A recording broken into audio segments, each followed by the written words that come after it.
सामने करने की जरूरत नहीं है, मासूम सा चेहरा बनाओ। इंस्पेक्टर साहब, आप गिरफ्तार करो इनको। जनाब सिर्फ 5 मिनट लगेंगे, बयान ले लीजिए, मुझे फिर बाद में चलो मेरी बात सुनिए। अरे लेके जाओ भाई।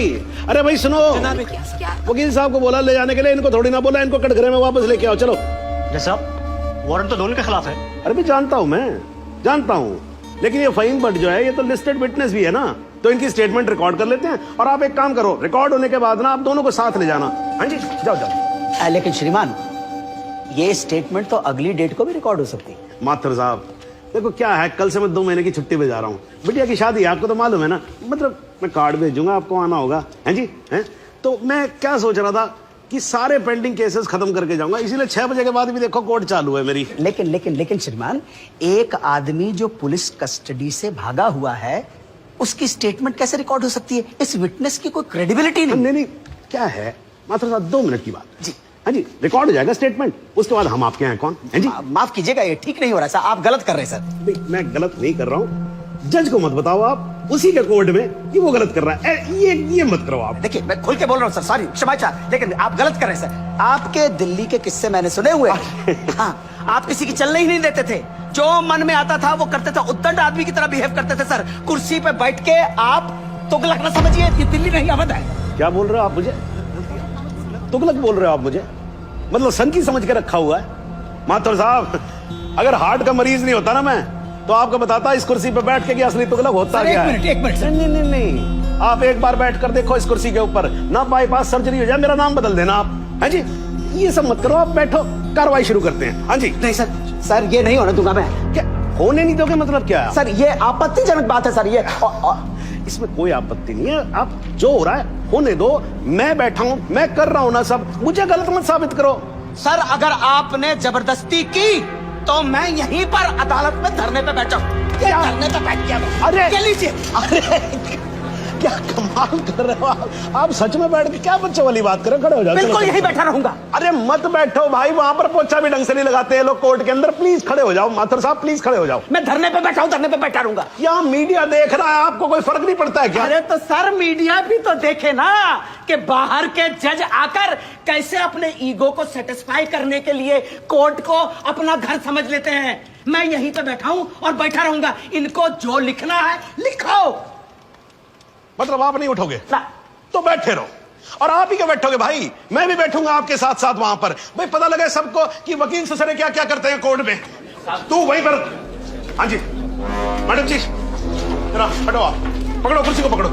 हाँ जी, हाँ थैंक यू जॉर्ज। हाँ जी माथुर साहब, अब तो आप बैठो और बैठेंगे हम, और आज देख लें इसमें कितना है दम। ठीक है ना?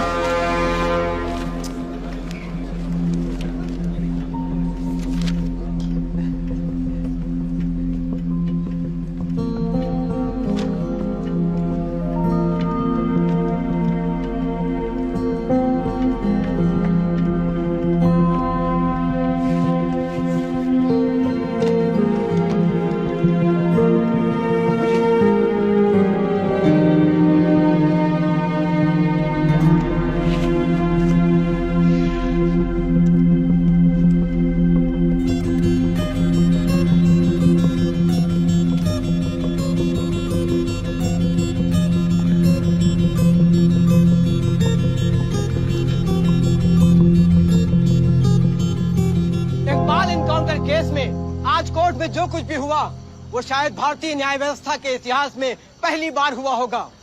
एक विटनेस की हाजिरी कराए जाने को लेकर डिफेंस लॉयर प्रमोद माथुर और जज सुंदर लाल त्रिपाठी के बीच तीखी नोकझोंक हुई और वो दोनों एक दूसरे के खिलाफ कोर्ट रूम में ही धरने पर बैठ गए। और अब देखना यह है कि ये दोनों इस तरह कब तक धरने पर बैठे रहते हैं। सर, माथुर साहब का जवाब नहीं है सर। पिछले 5 घंटे से धरना देकर बैठे हुए हैं। अब कमाल की बात यह है सर, फाइन बट का बयान तक रिकॉर्ड होने नहीं दिया। अब तो जज साहब को आगे की डेट देनी ही पड़ेगी, फिर तो जॉली वकील भी नहीं रहेगा।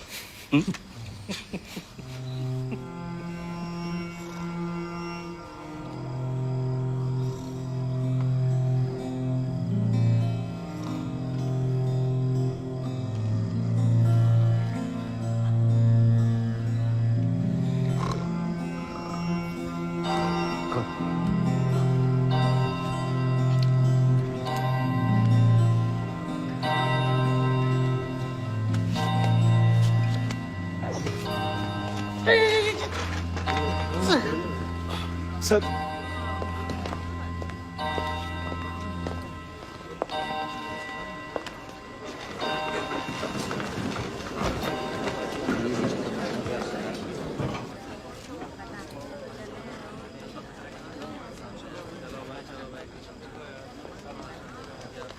चलो वकील साहब, कश्मीर चले।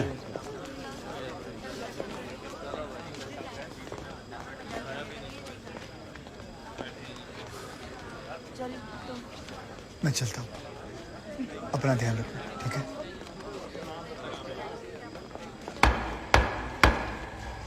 The court resumes. आप सब लोग बैठ जाइए और भाई जरा कोर्ट में शांति बना के रखिएगा। श्रीमान, इट इज मिडनाइट 12। आप हमें अगली कोई भी डेट। तो माथुर साहब, आपकी पिछली डेट क्या थी? 13 अगस्त, हैं जी? अब हो गई 14 अगस्त। तो आपकी अगली डेट है 14 अगस्त 12:05 AM। श्रीमान, आधी रात बीत चुकी है, प्रोसीडिंग में तो सवेरा हो जाएगा। आजकल तो सुप्रीम कोर्ट भी भाई 3-3, 4-4 बजे तक काम करता है। थोड़ा हम भी सीख लेंगे तो क्या फर्क पड़ जाएगा, हैं जी? Please sir. नहीं नहीं, देखिए माथुर साहब, आपको धरना देना था, आपने धरना दिया, मैंने कुछ नहीं बोला, है जी? अब आपको वॉकआउट करना है तो आप वॉकआउट कर सकते हो, लेकिन आज ही की रात फहीम भट्ट की स्टेटमेंट यहां रिकॉर्ड होगी, है जी? जॉली जी, स्टेटमेंट रिकॉर्ड करवाइए। जी फाइन।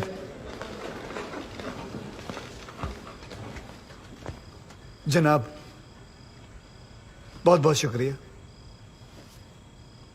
फाइन साहब को बताओ क्या क्या हुआ था। जनाब, इस इनकाउंटर से कुछ महीने पहले हमने एक इंटेलिजेंस रिपोर्ट भेजी थी सिंह साहब की टीम को, जिसमें एक कश्मीरी मिलिटेंट इकबाल कादरी के डिटेल्स थे जो यहाँ लखनऊ में छिपा था। जनाब, इस इनकाउंटर से एक दिन पहले मुझको फोन करके यहाँ बुलाया गया ताकि मैं इस बात की शिनाख्त कर सकूं कि जिस इकबाल को इन्होंने पकड़ा है वो इकबाल कादरी है या नहीं। जनाब, जब मैं यहाँ पहुंचा तो उस शख्स का निकाह हो रहा था। मैं देखते ही समझ गया कि ये इकबाल वो इकबाल नहीं है। मगर जनाब, सिंह साहब की टीम ने मुझ पर प्रेशर बनाया कि मैं अपनी रिपोर्ट में ये कहूं कि इकबाल कासिम ही इकबाल कादरी है। मैंने ये करने से मना कर दिया, मैं श्रीनगर वापस चला गया। फिर जनाब, जब मैंने इनकाउंटर की न्यूज पढ़ी तो मेरे को जनाब बड़ा अफसोस हुआ। मैंने श्रीनगर में अपने अफसरों को बताया तो बोले बात को रफा दफा करो। मैंने बहुत समझाया उनको, वो नहीं माने। जब वो नहीं माने तो मैंने दिल्ली में सेंट्रल एजेंसी को इस इनकाउंटर की कंप्लेन कर दी। मुझ पर कंप्लेंट वापस लेने के लिए बहुत प्रेशर डाला गया। फिर मैं नहीं माना तो इन्होंने क्या किया जनाब, एक दिन मुझको गिरफ्तार कर लिया, एक झूठा मुकदमा बनाकर मुझे जेल में डाल दिया जनाब, और मेरे को जनाब महकमे से भी बाहर कर दिया जनाब मेरे को। शुक्रिया जनाब। माथुर साहब, आप कुछ कहोगे या नाराज हो अभी तक? अरे नहीं नहीं श्रीमान, आपकी नाराजगी मोल लेकर अपनी दुकान थोड़े बंद करवानी है। मगर मैं तो ये पूछना चाहता हूँ, आप तो गुस्सा नहीं है? नहीं नहीं, मैं नाराज और आज कुछ नहीं हूं, लेकिन यार अगली बार से तुगलक मत बोलना मेरे को। हाँ जी माथुर साहब, मतलब इस कोर्ट में बैठे बैठे मेरे बाल सफेद हो गए। I think I deserve some respect. क्षमा प्रार्थी हूँ श्रीमान। ठीक है, आप शुरू करो। फाइन, बट आप माननीय न्यायाधीश महोदय को बताएंगे कि ये केस क्या है, इस अदालत में हम किस सच्चाई की खोज कर रहे हैं। ये कि कांस्टेबल भदौरिया और इकबाल की मौत कैसे हुई। तो आपने अभी जो राबी चिनाब झेलम जैसी लंबी कहानी सुनाई है, उससे कहीं ये साबित होता है कि इन दोनों की मौत कैसे हुई? क्योंकि मौका वारदात पे आप तो थे नहीं।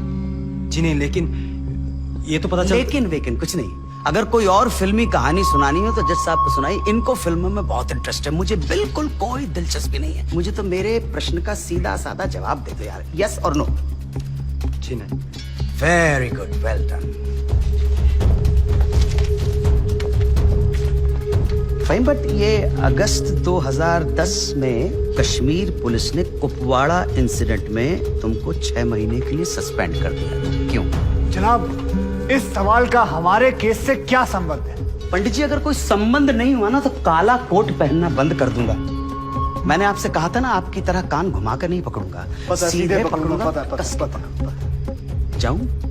जाइए सर, नहीं तो आप फिर धरने में बैठ जाओगे। हाँ, तो क्यों सस्पेंड किया? मुझ पर एक आदमी की कस्टोडियल डेथ का इल्जाम था। तो तुमने किसी की जान ली थी? जी नहीं, मैंने उसे अरेस्ट किया था शक के बिना पर। उसे चौकी ले जा रहे थे हम पूछताछ के लिए। बहुत डरा हुआ था, उसने घबरा के पुलिस वैन से छलांग लगा दी। पीछे से ट्रक आ रहा था, वो मर गया। फाइन, बट एक बात बताओ, चलती वैन में तुम्हारी पकड़ से एक आदमी डर के मारे कूद सकता है, तो क्या ये मुमकिन नहीं है कि उसी डर के मारे कोई अपराधी कूद जाए, कांस्टेबल की बंदूक छीन ले और भागने की कोशिश करे? जनाब, लीड किया जा रहा है विटनेस को। Objection overruled, please sit down.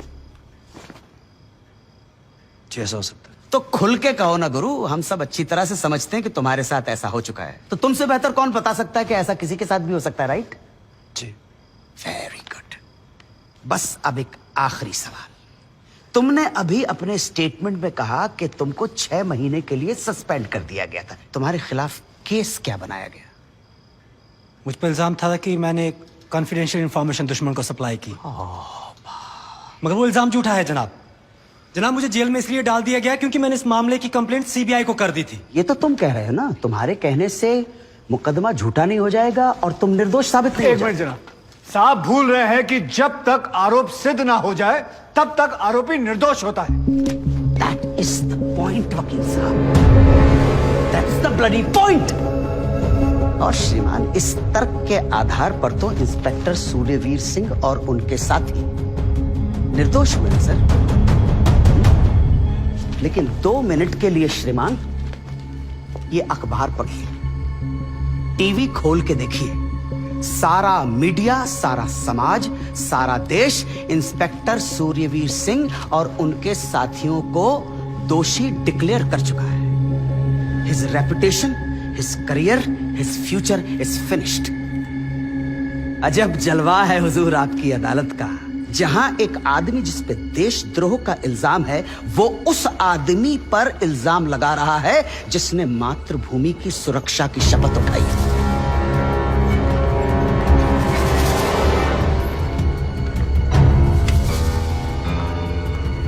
श्रीमान, आज से कई साल पहले इलाहाबाद हाई कोर्ट के बाहर एक बॉम्ब ब्लास्ट हुआ था, जिसमें 9 बेकसूर लोगों की जानें गई थी। मृतकों में हमारे बड़े भाई, हमारी भाभी और 7 साल का भतीजा भी शामिल था। इसी आतंकी हमले में हमारे बाबूजी पूजनीय श्री जुगल किशोर माथुर भी घायल हो गए, मगर फिर भी वो आज यहां आए। आधी रात को श्रीमान ये देखने आए हैं कि आप किसके साथ खड़े हो। और श्रीमान, मैं ये पूछना चाहता हूं कि क्या ये न्यायालय इतना कमजोर है कि फैसला भी नहीं कर पा रहा है कि देश को सूर्यवीर जैसे अफसरों की जरूरत है या इकबाल कादरी जैसे हत्यारों की? और श्रीमान, अंत में सिर्फ इतना निवेदन करना चाहता हूं कि हम कितना ही अनजान बने रहें, कबूतर की तरह आंखें बंद करके बैठे रहें, लेकिन हकीकत यह है श्रीमान that we are in a state of war.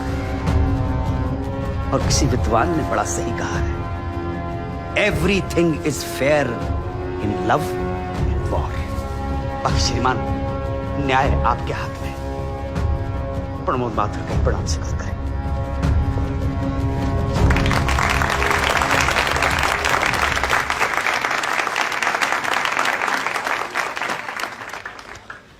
हाँ जी जॉली जी, योर टर्न। जी, सबसे पहले तो मैं सिंह साहब से कुछ सवालात करना चाहूंगा।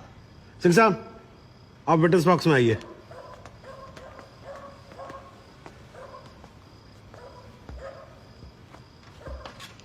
सिंह साहब, आप जरा कोर्ट को बताएंगे कि अगला क्रिकेट वर्ल्ड कप कौन जीतेगा? भाई ये किस तरह का सवाल हुआ भाई वकील साहब? हैं? ठीक है, जज साहब कुछ और पूछ लेते। अच्छा सिंह साहब, क्या आप कोर्ट को बता सकते हैं कि अगले इलेक्शन में आम आदमी पार्टी को कितनी सीट्स मिलेंगी? दिमाग खराब, पगला गया क्या?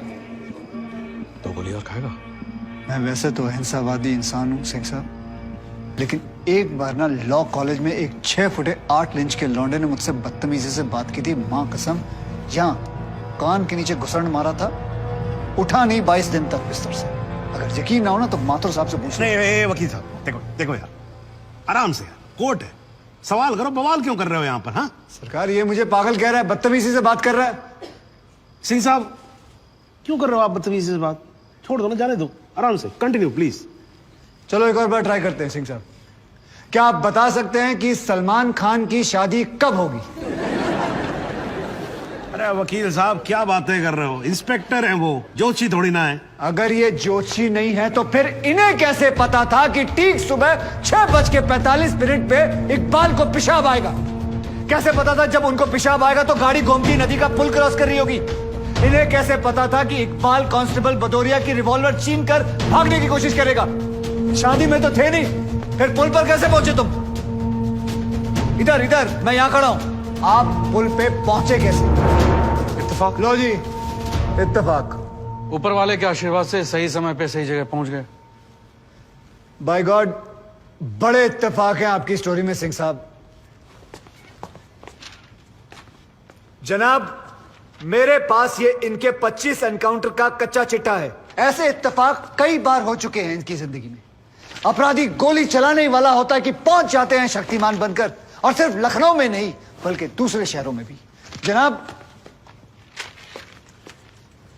इनके 25 एनकाउंटर में से 19 के खिलाफ मारे गए लोगों के परिवार वालों ने शिकायतें दर्ज की हुई हैं, लेकिन आज तक एक भी मामले में निष्पक्ष जांच नहीं की गई। एंटी करप्शन ब्यूरो की एक रिपोर्ट के मुताबिक इनकी 28 करोड़ की संपत्ति होने का शक है, लेकिन वो भी जांच भी नहीं पूरी कर पाए, पहले ही बंद कर दिया उन्होंने। और ऐसे आदमी को बचाने के लिए हमारे माथुर साहब यहां अपने बूढ़े बाप को व्हीलचेयर पर बिठाकर कोर्ट में लाते हैं। मुझे तो इन पर और इन जैसों पर तरस आता है। नमस्कार, बहुत बहुत धन्यवाद। आपकी वकालत को मेरा प्रणाम जी। श्रीमान, एक ईमानदार और बहादुर आदमी का कैरेक्टर असैसिनेशन हो रहा है और आप बैठे देख रहे हैं।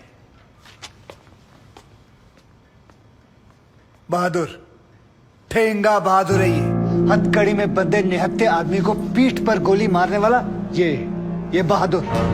35,000 तनख्वाह पाने वाला 28 करोड़ का मालिक ईमानदार। दीमक है जनाब, ये दीमक खोखला कर देगा सारे सिस्टम को और पता भी नहीं चलेगा। कुछ तो लिहाज करो मेरे माथुर साहब, कुछ तो लिहाज करो देश का।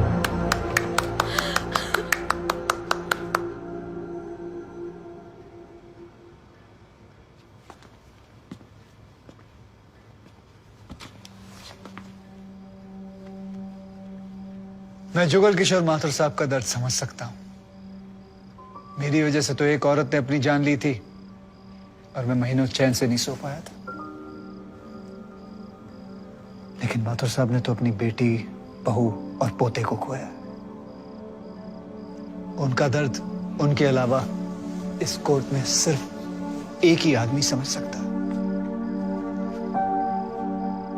ज़हूर सिद्दीकी साहब।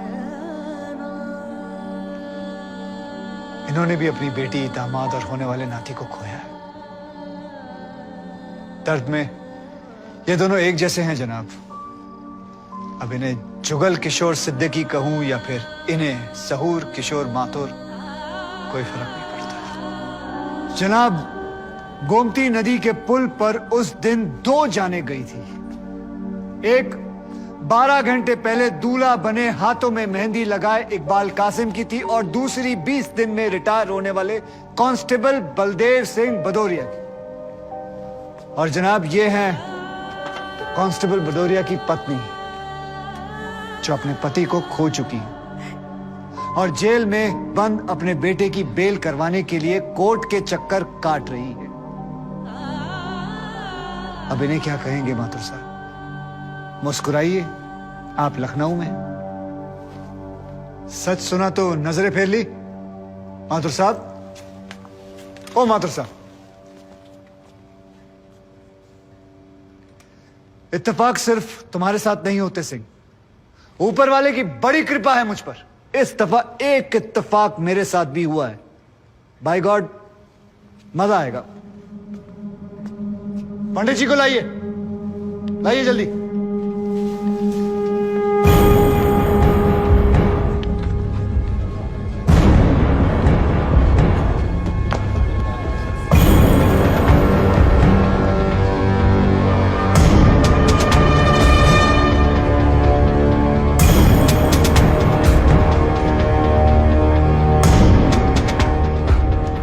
क्या मैं पूछ सकता हूं कि क्या हो रहा है इस कोर्ट में? और क्या आप बताने की जहमत करेंगे कि आप ऐसा होने क्यों दे रहे हैं? कौन है ये बाबा सर? इसका इस केस से क्या रिलेशन है सर? ना कोई एडवांस नोटिस है, ना अग्रिम सूचना है। क्या रेलेवेंस क्या है? और आप इसे अलाउ कर रहे हैं? जनाब, इस विटनेस का नोटिस देता ना तो ये विटनेस यहां नहीं होता, किसी मुर्दा घर में गड़ा हुआ होता। इस आदमी को मैं पकड़ के नहीं लाया हूं, पुलिस वाले पकड़ के लाए हैं। और जनाब, इस विटनेस का इस केस के साथ डायरेक्ट कनेक्शन है। इंस्पेक्टर साहब, आपने अरेस्ट किया इसको? जनाब, ये वकील साहब एकदम सही कह रहे हैं। इस पंडित का इस केस से सीधा संबंध है। अगर संबंध नहीं हुआ ना, इंस्पेक्टर साहब, नौकरी खा जाऊंगा मैं आपकी, जानते हो ना ये बात? लेकिन जनाब, मैं बिल्कुल सही कह रहा हूं। ठीक है, मैं विटनेस को अलाउ करता हूं। No sir, I object sir, I object. Mathur साहब, मेरी बात सुन। देखो क्या है यार, 3 बजने वाले हैं, बाहर जाएंगे ना बस मिलेगी ना रिक्शा मिलने वाला है। 6 बजे तक तो वैसे ही बैठना है हम लोगों को, तो तब तक करवा लेते हैं विटनेस। मतलब हो सकता है कि इसमें कुछ निकली है जी? चलिए जी, विटनेस बॉक्स में आ जाइए।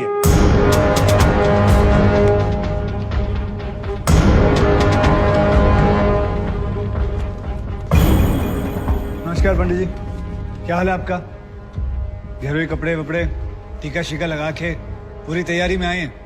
भाई भट्ट साहब खड़े होइए, कोर्ट को बताइए कि इन पंडित जी का नाम क्या है? मोहम्मद इकबाल कादरी। हाँ जी, मोहम्मद इकबाल कादरी। मोहम्मद इकबाल कादरी। इसको कहां से अरेस्ट कर लिया जी आपने? जनाब, मथुरा से 1 साल से वहां छुपा हुआ था साधु का भेष बनाकर। ये तो कमाल हो गया। जज साहब, इंस्पेक्टर महोदय झूठ बोल रहे हैं। हमारा नाम इकबाल कादरी नहीं है, हमारा नाम तो रामकृष्ण सारस्वत है। हम तो निरीह ब्राह्मण हैं, ब्रह्मचारी हैं। हाँ, जम्मू के रहने वाले हैं, उस वजह से भाषा में थोड़ी कश्मीरी झलक है, लेकिन हम वो नहीं है जो बताया जा रहा है। ये देखिए हमारा आधार कार्ड और voter ID card. Om Prakash ji, जरा लेके आओ उसे, लाओ जरा, फटाफट लेके आओ। जनाब, ये पंडित सरासर झूठ बोल रहा है। इसने पुलिस को खुद स्टेटमेंट दिया है, जिसमें इसने खुद कहा कि ये इकबाल कादरी है। कंधे के ऊपर उत्तर प्रदेश पुलिस के 2 स्टार लगा रखे। इतना मालूम नहीं है कि पुलिस को दी गई स्टेटमेंट कोर्ट में एडमिसेबल नहीं है। जनाब, ये इंसान एक ट्रेंड मिलिटेंट है। नकली आधार कार्ड बनाना कोई मुश्किल काम नहीं है, आप अच्छी तरह जानते हैं। और फहीम भट्ट भी इसको आइडेंटिफाई कर चुके हैं। सर, ये अपनी आइडेंटिटी छुपा रहा है। श्रीमान, यहाँ आइडेंटिटी छुपा नहीं रहा है, अपनी आइडेंटिटी बता रहा है। कैसे बताएगा अपनी आइडेंटिटी? हम सब कैसे बताएंगे सर? आप सुंदरलाल त्रिपाठी हैं, मैं प्रबोध माथुर हूँ, ये पंडित जी हैं कानपुर वाले। कैसे पता पड़ेगा? किसी आधार कार्ड से, राशन कार्ड से या पासपोर्ट से। सबूत आपके सामने है सर, संदेह की कोई बात ही नहीं। और वैसे बता दूं सर, निवेदन कर रहा हूं, ये जो पंडित जी है ना, ये ऑलरेडी झूठा गवाह पेश कर चुके हैं। बार एसोसिएशन ने इनका लाइसेंस रद्द कर दिया। चंद घंटों के मेहमान है ये वकीलगिरी से सर, इनकी बात को सीरियसली नहीं लिया जाए। माथुर साहब, चंद घंटे तो है ना, लड़ लूंगा तब तक तो लड़ सकता हूं ना। जॉली साहब, ये देखो यार, कोर्ट में लड़ने वड़ने की बात मत करो आप। नहीं, माथुर साहब एकदम ठीक बोल रहे हैं। मुझे लगता है पुलिस से कोई गलती हो गई है। बाबा जी सॉरी, आप जा सकते हो। एक मिनट जॉली जी, आप वहीं रुके। एक मिनट सर, मैं आपसे हाथ जोड़ के विनती करता हूँ, मैं इससे कुछ सवाल करना चाहता हूँ। मैं बड़ी मुश्किल से इसको लेके आया हूँ। मैं एक मौका मुझे दे दीजिए। आपने क्या कहा था? अभी ऑटो बस कुछ नहीं मिलने वाला, एक मौका। 1 मिनट, आप चिल्लाना बंद करोगे जरा? 2 मिनट चुप रहोगे आप? गलती हो, 2 मिनट चुप रहो।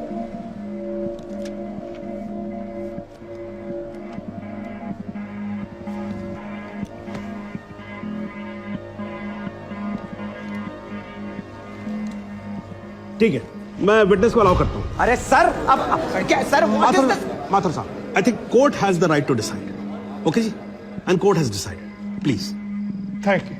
Thank you.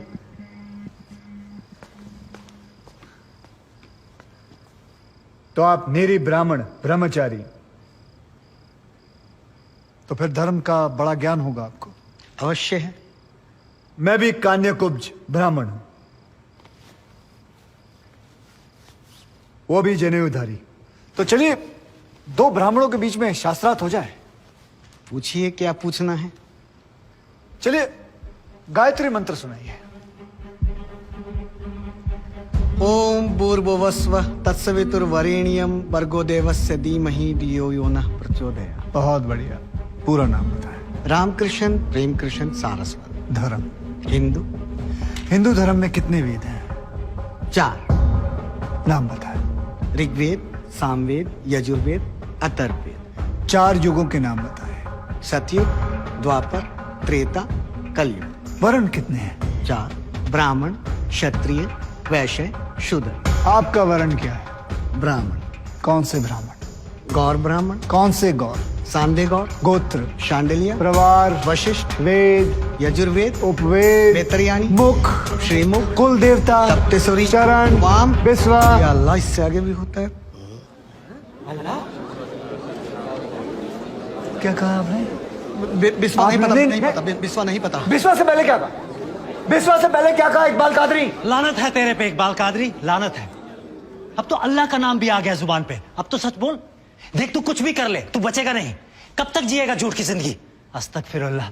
21 पोस्ट क़यामत के 2 कुछ बुद्धि खुदाइश। मी आईने मला सिद्ध किया खुदाचे उच्छान कुछ गुनाहगार सोईकर फैसलन पोस्ट क्या छो पोस्ट केचू ना परवायती गणना मिला इंसाफ खुदाए करे इंसाफ पन्नीस दरबार बस इंशाल्लाह। इकबाल कादरी, अगर मैं चाहता था तुम्हारा मेडिकल टेस्ट करवा के ये पता कर सकता तुम कितने बड़े पंडित हो, मगर मुझे तुम्हारी जुबान से सुनना था। कोर्ट को बताओ तुम्हारा असली नाम क्या है, बताओ।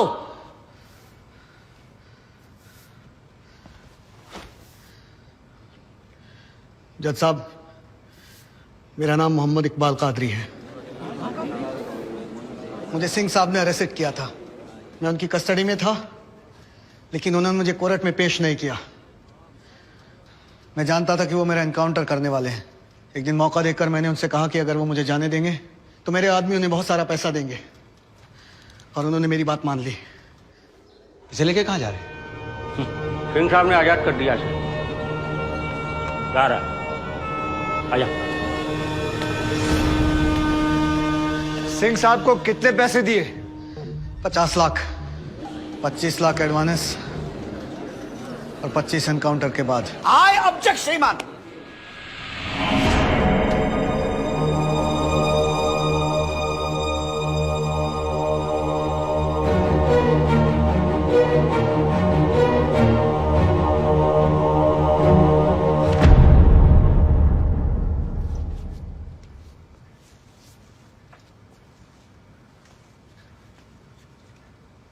मुझे और कुछ नहीं कहना जनाब, मगर माथुर साहब की एक बात का जवाब जरूर देना चाहूंगा कि हमें सूर्यवीर सिंह चाहिए या फिर इकबाल कादरी। जनाब, हमें दोनों ही नहीं चाहिए। हमें ऐसे कादरी नहीं चाहिए जो बेगुनाह लोगों को मारना जिहाद समझते हैं, लेकिन हमें ऐसे सूर्यवीर सिंह भी नहीं चाहिए जो पैसों के लिए एक मिलिटेंट को छोड़ देते हैं और किसी बेकसूर की जान ले लेते हैं। मैं हिम्मती बहादुर पुलिस वालों को सलाम ठोकता हूं, झुककर सजदा करता हूं, लेकिन जिसके हाथ किसी बेकसूर के खून से रंगे हों उसे मैं वही कहूंगा जो वो है, कातिल। और ऐसे राक्षसों से बच के रहिएगा माथुर साहब। किसी ने 25-30 लाख ज्यादा दे दिए तो क्या पता अगला इत्तेफाक आपके साथ हो जाए।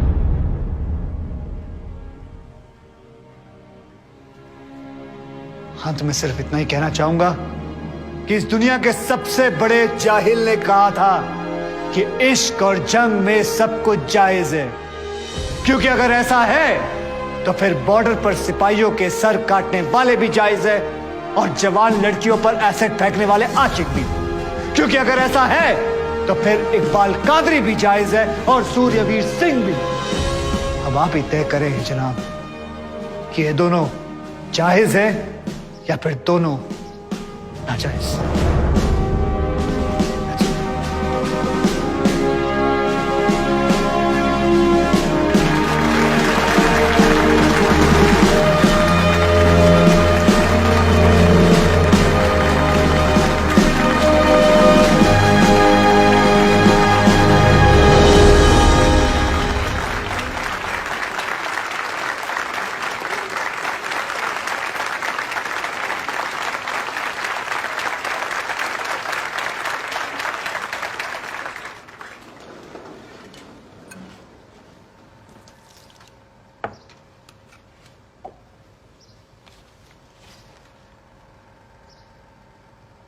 सालों में एक बार कभी कोई ऐसा केस आता है जब इस कुर्सी पे बैठने का अफसोस नहीं होता है। नहीं तो जी मैं तो रोज ही कोर्ट आता हूं, बैठा रहता हूं कोर्ट के अंदर, घड़ी की तरफ देखता रहता हूं कि कब 6 बजे और कब मैं उठ के घर चला जाऊं। क्या करें जी, न्यायपालिका की हालत ही कुछ ऐसी है। ये देखो जी, ये अंधेरे बदबूदार कमरे जिन्हें कोर्ट कहा जाता है, भाई साहब इसमें हम जैसे जजों का आने का मन नहीं करता। आम जनता की बात तो क्या करें। हाँ जी माथुर साहब, ठीक बोल रहा हूं ना मैं? ये मतलब 3 करोड़ से ज्यादा केसेस पेंडिंग है इस देश के अंदर, और कुल मिलाकर जज कितने? 21,000। यानी देखा जाए तो 1 लाख लोगों पर 1 जज। डेट पे डेट पड़ती रहती है। हाँ जी, लोग आते रहते हैं, हताश होकर घर जाते रहते हैं। लेकिन फिर भी आज भी हिंदुस्तान में जब कहीं 2 लोगों के बीच में झगड़ा होता है ना, कोई विवाद होता है, तो एक दूसरे से क्या कहते हुए पाए जाते हैं? I will see you in court. क्यों करते हैं भाई लोग ऐसा? हाँ जी, क्योंकि आज भी लोग भरोसा करते हैं, न्यायपालिका पे। उनको भरोसा होता है कि अगर सरकार उनकी बात नहीं सुनेगी, प्रशासन उनकी बात नहीं सुनेगा, पुलिस उनकी बात नहीं सुनेगी, तो कोर्ट सुनेगी उनकी बात, सुनेगी और न्याय देगी। इसलिए भाई साहब, इस कुर्सी पे बैठा मेरे जैसा हर आदमी, उसका यह कर्तव्य बनता है कि वो इस भरोसे को ना टूटने दे। इस कोर्ट में पेश किए गए सभी गवाह और एविडेंसेस, एक बात तो एकदम साफ हो जाती है कि 13 अगस्त को गोमती नदी के पुल पे जो भी हुआ, वो अचानक होने वाला एनकाउंटर नहीं था, बल्कि एक सोची समझी साजिश के तहत की जाने वाली हत्या थी। इसलिए यह कोर्ट इंस्पेक्टर सूर्यवीर सिंह और उनके सभी साथियों को आईपीसी सेक्शन 302, 201, 182 और 340 के तहत हत्या, एविडेंस मिटाने, कोर्ट को गुमराह करने और झूठे सबूत पेश करने का दोषी मानते हुए लाइफ इंप्रिजनमेंट की सजा सुनाती है। और यह कोर्ट शहीद कांस्टेबल बलदेव सिंह भदौरिया के पुत्र राम कुमार भदौरिया को तुरंत रिहा करने का आदेश भी देती है। The court is adjourned। बहुत बहुत मुबारक। Thank you thank you. जोर साहब। आजा।